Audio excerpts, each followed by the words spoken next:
Journaliste spécialisée des faits divers, Patricia Tourangeau, Le Grêlé, insoupçonnable. C'est une série documentaire fiction événement sur France Télévisions. On pourra voir cette série ensuite sur la plateforme pendant plusieurs mois jusqu'au mois d'avril. C'est 4 épisodes qui nous racontent un homme surnommé Le Grêlé, François Vérove.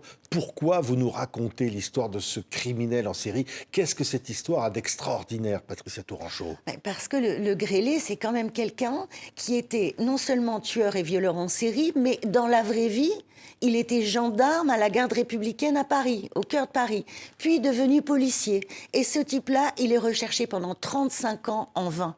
Et donc, c'est une grande histoire nationale, qui fait partie de l'histoire du crime en France, énorme, et qui était assez méconnue jusqu'à l'identification de François Vérove fin septembre 2021. Donc, à un moment donné, il va être découvert, il va devoir se soumettre à un test ADN, il sait qu'il va être retrouvé et il se suicide.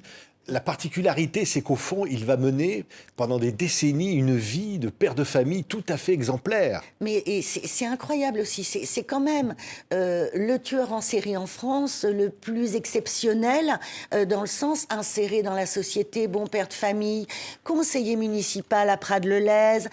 Il a 2 enfants, il a des petits-enfants, c'est le bon voisin, c'est le syndicaliste policier aussi du syndicat Alliance qui aide ses collègues, etc., etc. Donc, il était parfaitement fondu, inséré dans la société. Et l'autre particularité, c'est que peut-être, d'après sa lettre posthume qu'il a laissée pour sa femme, il dit qu'il s'est arrêté en 1997, après une thérapie qu'il avait suivie pour des problèmes avec sa hiérarchie, pour des gros problèmes avec son père. Et donc, voilà, il dit qu'il s'est arrêté. Et peut-être que c'est vrai. Ouais. Mais qui était vraiment cet homme? Insoupçonnable. Regardez, la série événement. Il est très difficile de se mettre à la place d'un tueur en série. Il me met un couteau sous la gorge. Il sert du fil du radio-réveil pour m'attacher. Cécile a été assassinée. Pendant 35 ans, l'affaire du Grêlé hante la police. D'un côté, prédateur sexuel, assassin, et de l'autre, bon père de famille. Elle était là, sur le dos. Les causes de la mort étaient multiples. Ce sont des scènes très difficiles. Le double meurtre du quartier du Marais à Paris. On a un pervers criminel qui est dans la nature et qui n'a pas été identifié. Le Grêlé est comme un gouffre. Tous ceux qui s'y penchent s'y perdent. Une plongée vertigineuse dans la tête d'un tueur en série. Incroyable, cette plongée vertigineuse. Vous nous y emmenez avec Elie Vachman, le réalisateur, Patricia Tourangeau. C'est 4 épisodes comme ça, où vous recréez tout le contexte, où vous nous racontez vraiment de l'intérieur. Au fond, c'est vertigineux. En fait, pour nous, c'était tellement vertigineux avec Elie Vachman qu'on a eu l'idée de demander un véritable expert des tueurs en série, qui est Daniel Zaguri, de nous faire une expertise psychiatrique posthume de François Vérove, puisque comme il s'est tué, il n'y aura pas de procès d'assises pour les victimes, donc il n'y aura pas non plus d'expertise psychiatrique. Et donc, on a soumis à Daniel Zaguri plein d'éléments de la biographie de François Vérove, y compris des éléments médicaux, des notes d'une psy qu'il avait eue en 97-98 et tout ça. Et donc, on écrit un texte, validé évidemment par Zaguri, qui le dit, donc c'est la voix off, et au fil des 4 épisodes, Daniel Zaguri nous aide à comprendre comment un type peut être aussi clivé, aussi bon père de famille d'un côté. Et Mr. Hyde. C'est-à-dire clivé, mais à un point où alors, évidemment, vous nous racontez de l'intérieur ces crimes épouvantables, pédophiles, des viols d'enfants, assassinat d'une petite fille dans l'ascenseur, dans des conditions de perversité absolument folles. Et l'homme qui se cache derrière ce tueur n'est pas celui qu'on croit. Mais exactement. Et c'est quand même incroyable. Et d'ailleurs, les anciens enquêteurs sont sidérés de penser que ce type pouvait être à la caserne de la garde républicaine à Paris, au Célestin, en fait, caserne des Célestins, le lundi matin, commencer son travail, et puis aller choper la petite Cécile Bloch dans l'ascenseur de son immeuble, l'emmener au 4e sous-sol, la violer, la tuer. 8 ans. 11 ans, Cécile Bloch. Et revenir à la caserne comme si de rien n'était, étriller les chevaux, faire les parades, les protocoles de l'État. Il va même défiler au 14 juillet sur les Champs-Élysées, Mais oui, à il est du cheval. régiment de cavalerie. Oui. il assure, sur son cheval comme son régiment, tous les protocoles de l'État, des chefs d'État. Le président de la République, le président du Sénat, les chefs d'État étrangers. Il est là-dedans. Et Oui. c'est un mec hyper... grand. Voilà, c'est vraiment un être double. Et que Daniel Zaguri, dans Insoupçonnable, nous aide à décoder. Et Elie Wajman a trouvé un film, un vieux film de Dr. Jekyll et Mr. Hyde, qui illustre aussi parfaitement le propos de Daniel Zaguri sur le clivage. Parce que c'est compliqué d'expliquer aux gens c'est quoi le clivage. Parce que ce Grélé, ce François Vérove, son clivage est très fort. Oui. Il ne fume pas dans la vie normale, mais sur ses crimes, on retrouve des cigarettes. Il fume. Oui. C'est des choses absolument dingues. Mais voilà, et quand, après sa mort, les enquêteurs de la brigade criminelle et la juge Turquet vont poser la question à sa femme, Isabelle Vérove, est-ce que votre mari fumait? Elle dit, mais non, je ne l'ai jamais vu fumer. Donc c'est dingue aussi comment il a pu entourlouper, berner... Sa femme ne s'est jamais rendue compte de rien, mais non. N'a rien vu d'anormal mais chez son non, mari. Et elle l'a même jamais vu fumer, alors qu'il fume sur les scènes de crime. Et elle l'a jamais vu... beaucoup de choses. La pauvre, elle dit dans une audition à la juge, elle dit, écoutez, j'ai vécu avec un homme pendant 36 ans que je ne connaissais pas. Et la pauvre, elle a disparu de la circulation, elle veut plus entendre parler de tout ça. C'est incroyable, elle connaissait même pas l'existence d'un tueur en série qui s'appelait Le Grélé. Alors quand on apprend que c'est son propre mari qui était Le Grélé, elle est détruite, cette femme. Il lui écrit une lettre. Avant de mourir. Avant de se donner la mort. Ce qui est incroyable, c'est qu'au fond, il est au Gros du Roi, oui. Dans un truc de location. Oui. Et là, il reçoit un coup de fil. Ah non. Il est chez lui, un vendredi après-midi, donc fin septembre 2021. C'est sa femme qui reçoit un appel du commissariat pour des affaires criminelles anciennes. Ils ont besoin de voir François Vérove. Elle dit, écoutez, je lui passerai le message. Quand François Vérove rentre chez lui, il rappelle le commissariat qui lui dit, effectivement, monsieur Vérove, est-ce que vous avez travaillé à la garde républicaine, à Paris, vous étiez gendarme dans les années 80, il dit oui, bien sûr. Écoutez, voilà, vous êtes convoqué dans 5 jours, donc mercredi, pour faire etc. un test ADN. Ils lui disent pas comme ça. Ils lui disent pour vous poser quelques questions, mais c'est pour un test ADN. Et donc il le sait, il comprend que c'est fini pour lui. Mais bien sûr. Alors il va faire mine de rien auprès de sa femme, de ses amis, tout le week-end, tout se passe bien pendant 3 jours. Il prend des rendez-vous, des projets pour l'avenir, etc. Mais il a déjà en tête d'échapper à la justice. Ça veut dire qu'il sait déjà qu'il va se suicider. Mais bien sûr. 2 jours après, et avant, il est tout à fait normal. Mais oui, bien sûr. Il donne le change à ses amis, fait la cuisine comme d'habitude. Il est charmant. Il prévoit un week-end à Lyon avec sa femme. Il appelle des amis, etc. Et puis le lundi, il disparaît. Et là, il a loué un Airbnb au Gros du Roi pour en finir. Et avant de prendre beaucoup de médicaments, il écrit une lettre donc à sa femme. Ma chérie, et il avoue qu'il a été ce grand criminel. Il lui explique que quand il était jeune, il éprouvait le besoin de détruire, de tuer des innocents. Et qu'après sa thérapie, sa psychothérapie en 1997, il s'est senti libéré de ses souffrances et que donc à ce moment-là, il a arrêté.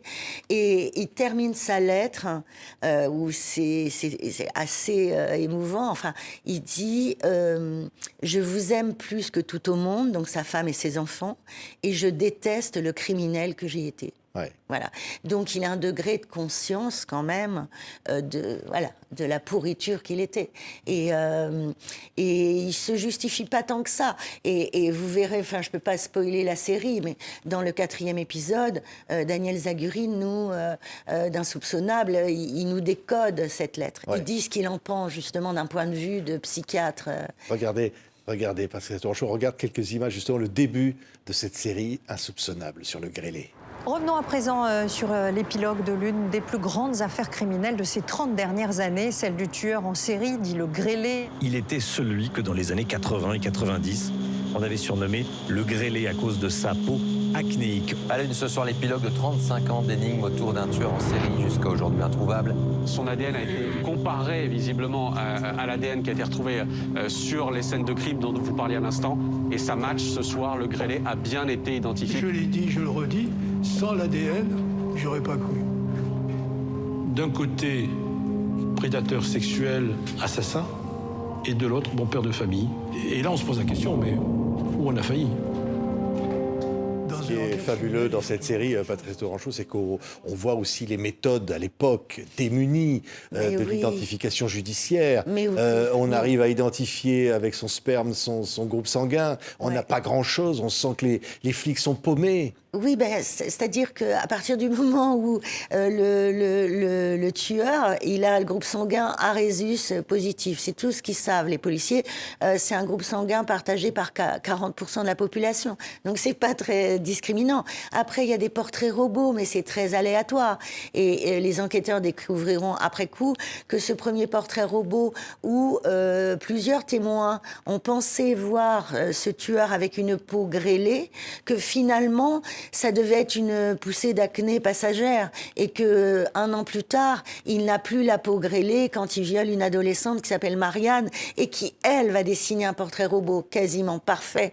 Mais ça, on le sait que maintenant. Oui. Et à l'époque, le cas de Marianne, du viol d'une mineure, n'est pas relié au dossier d'homicide de la brigade criminelle. On sait qu'on ne va pas y arriver. Il y a le mode opératoire.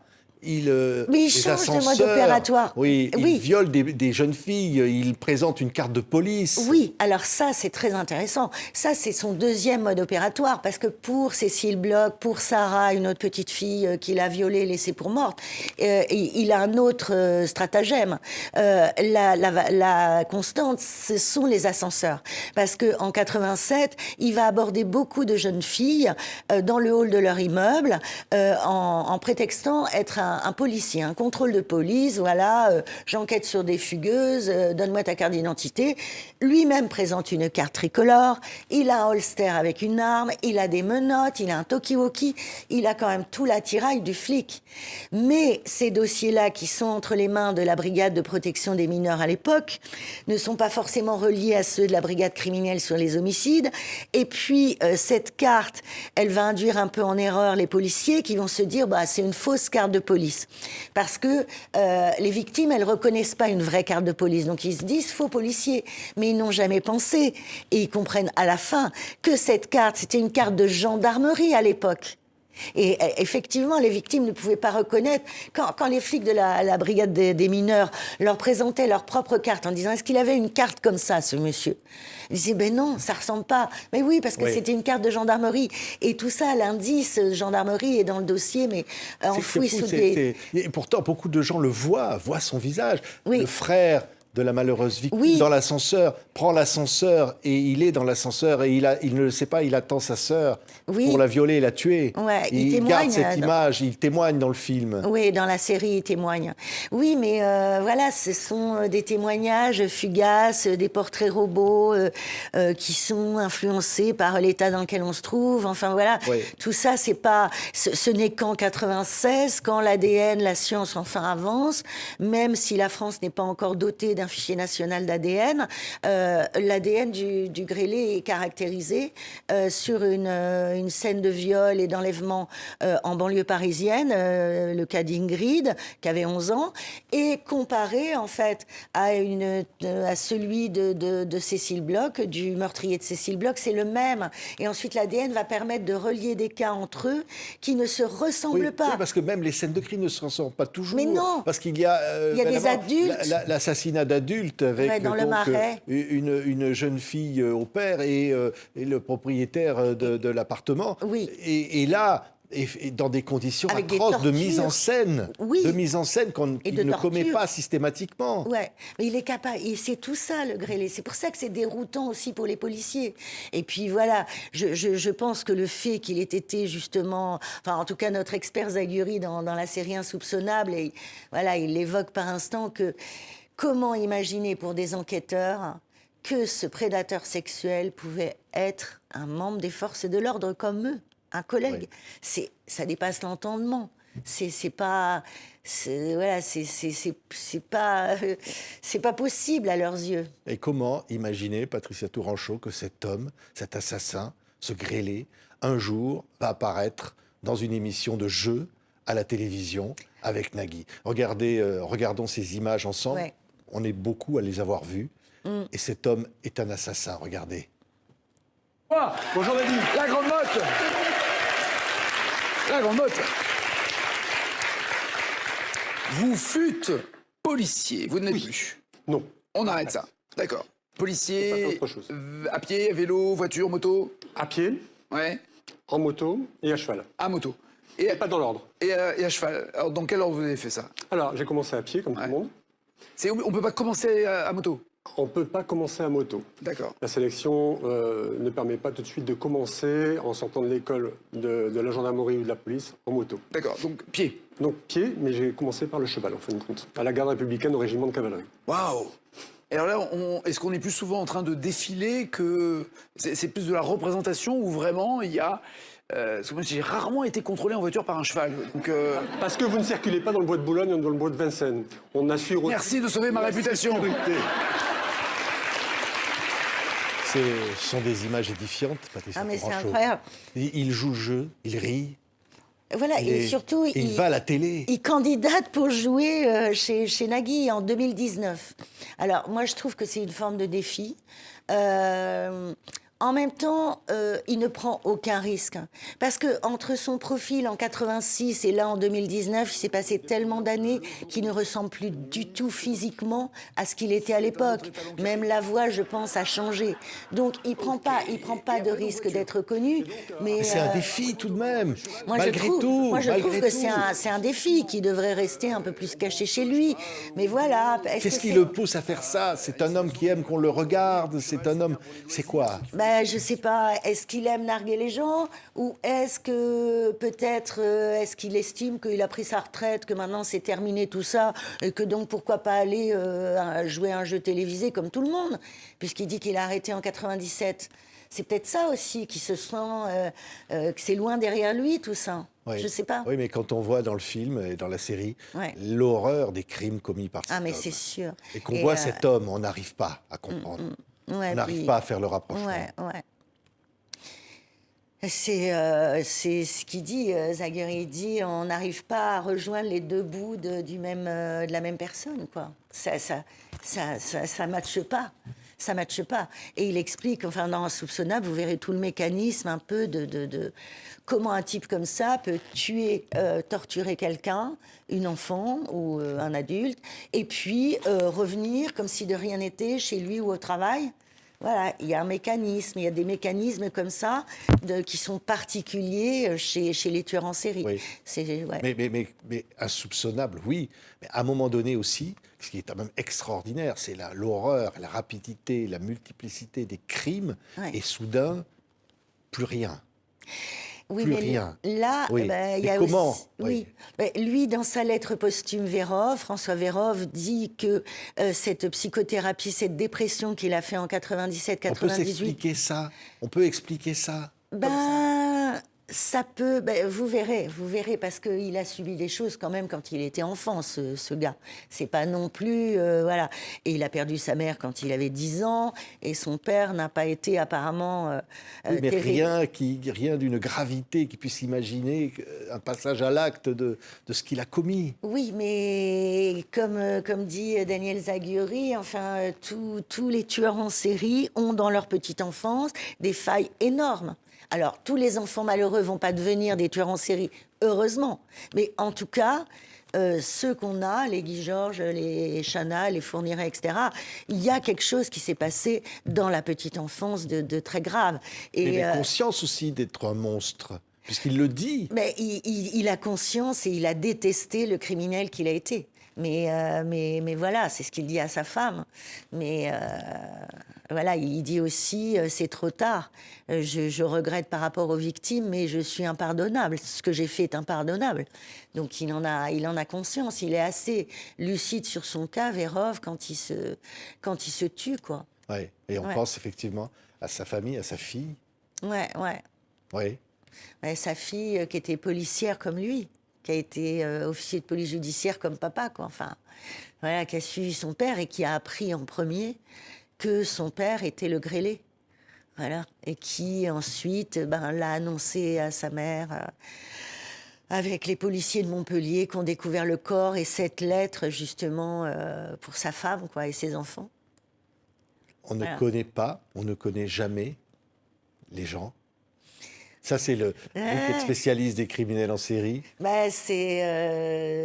oui, ils sont tous doubles. Enfin, Guy Georges, c'est pareil. Personne dans son entourage soupçonnait qu'il était un tueur en série. C'est pas possible. C'est pas possible parce que, parce qu'ils effacent ce qu'ils ont fait. Il disait, Guy Georges, c'était comme une télécommande, je zappais. Après, je zappais. Ouais. Et je passais à autre chose. Voilà. Et en se suicidant, François Vérove a tué qui? Il a tué le grêlé? Ouais, je pense. Ouais, il a flingué le grêlé. C'est obligé. C'est obligé. Et surtout... Le grêlé était toujours en lui, quelque part? Ah bah bien sûr. Et il a gardé dans son ordinateur des traces du grêlé, avec les noms de ses victimes, des dossiers. Il archivait des choses. Donc, c'était dans le passé, certes, mais c'était en lui. De toute façon, ça ne peut pas s'oublier, s'effacer à jamais, ce genre de choses. Oui, cette apparente normalité qui est d'autant plus effrayante, au fond. Oui, c'est ça, c'est Monsieur Tout-le-Monde. Mais vous verrez dans la série, il nous explique bien ça, Daniel Zaguri. Et voilà, et je veux remercier Elie Wajman, le cinéaste, qui est talentueux, qui a fait un boulot phénoménal pour rendre cette histoire à la fois compréhensible, belle, angoissante, mais voilà, il a fait un polar urbain, qui est grande qualité, quoi. Ouais. Merci beaucoup, Patricia Tourangeau. Merci à vous. En voyant cette série, on pense aux petites victimes. Parce qu'elles sont là, elles sont aussi... Elles témoignent. Il y a 3 victimes qui témoignent de manière leur rendre hommage aussi, parce que inédite. leurs visages sont là, et les victimes, on pense d'abord aux victimes. Oui. D'abord et avant tout aux victimes. Oui. Le grêlé, le tueur, était un flic. C'est votre livre, Patricia Tourangeau. Il est publié en collection de poche. Voilà. En point, c'est point. Ouais. Le livre qui a inspiré la série docu-fiction Insoupçonnable. Merci, Patricia. Merci à vous. Avec nous.